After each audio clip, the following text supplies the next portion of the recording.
Okay, let's dive right in. From Tony Soprano to Walter White, our stories are just packed with these really compelling, really complicated figures, the anti-hero. We see them everywhere, but what's actually going on inside their heads? What makes them tick? Let's break it down. This is the big one, isn't it? Why in the world do we find ourselves on the edge of our seats, actually rooting for characters who do, well, questionable things? It's because they really get under our skin and make us question that fine line between what's right and what's wrong. So to really get the anti-hero, we've got to look at how they totally broke the old mold. See, they're not just good guys or bad guys. They live in this messy, complicated in-between space that honestly feels a lot more like the real world. You know those old school heroes? The ones who are basically perfect and always do the right thing? Well, anti-heroes are the exact opposite. They are literally defined by their flaws, their messy choices, and yeah, sometimes their really terrible actions. And that's what makes them feel so incredibly human. And this chart lays it out perfectly. We've shifted from this black and white world, pure good versus pure evil, and landed smack dab in the middle of this murky moral gray area. And that's where the anti-hero lives. They aren't just one-dimensional symbols. They're these fascinating, deeply complex psychological case studies. Look, they're not trying to save the world out of the goodness of their hearts. No way. Their motivations are personal. They're messy. And a lot of the time, they're just acting out of pure self-interest or a kind of cold, hard pragmatism. By jumping off that pedestal of virtue, they can move through these dark worlds in ways a traditional hero just couldn't. Okay, so what is it that's driving all this behavior? What's going on deep inside the anti-hero's mind? Well, if you peek under the hood, you'll often find this really powerful psychological defense mechanism at work. And this is absolutely crucial. This isn't just about making excuses for themselves. This victim mentality is like a suit of armor, a psychological shield.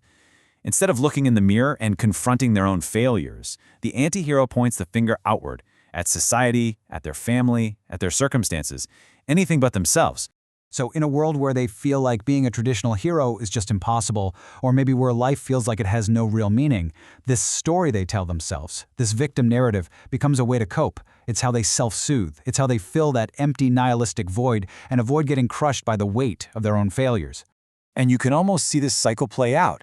First, they just throw out the old rule book, all that traditional morality and idealism. Then they retreat inward, into what you might call the dark corners of the mind. From that place, they start building their case against the world, blaming everyone else. And that ultimately lets them justify what they do and, well, live with themselves. Okay, but that brings up a massive question. If these characters are so defensive, so flawed, so self-involved, why do we connect with them? Why on earth do we root for them even when they're doing awful things? And the answer is actually pretty simple and pretty profound. It's because they're a mirror. When we look at an anti-hero, we're not seeing some perfect, shiny ideal. We're seeing a reflection, maybe a distorted one, but still a reflection of our own battles, our own imperfections. I mean, let's be honest with ourselves. Most of us don't walk around thinking we're flawless heroes, right? We see ourselves as people just trying to get by in a complicated world, often struggling with our own flaws and vices. Watching the anti-hero fight their battles gives us this strange, almost powerful sense of validation for our own messy humanity. And that's what really makes their stories unforgettable. Their fight, whether it's against the world or, more often, against themselves, it just feels real. It feels authentic. And that creates this deep emotional bond that a perfect, flawless hero, well, it just can't compete with that. So, this all leads us to the final verdict. And really, the challenge is on us, the audience. How are we supposed to judge these characters? At the end of the day, are they the savior of the story, or are they the villain? The truth is, they're both. They can absolutely be both. Yeah, they might bring about a positive outcome, but they'll do it using violent or dishonest methods. They might save the day, but only because it served their own self-interest. Whether you see them as a hero or a monster, it really all depends on the context and your point of view. By getting us to sympathize with a bad person doing a good thing, these stories completely blow up our simple definitions. They show us just how nuanced people can be, and they remind us that morality is almost never just black and white. Which leaves us with one last really provocative question to think about. When we find ourselves connecting with these flawed, struggling, and sometimes downright dangerous characters, what does that sympathy really say about us?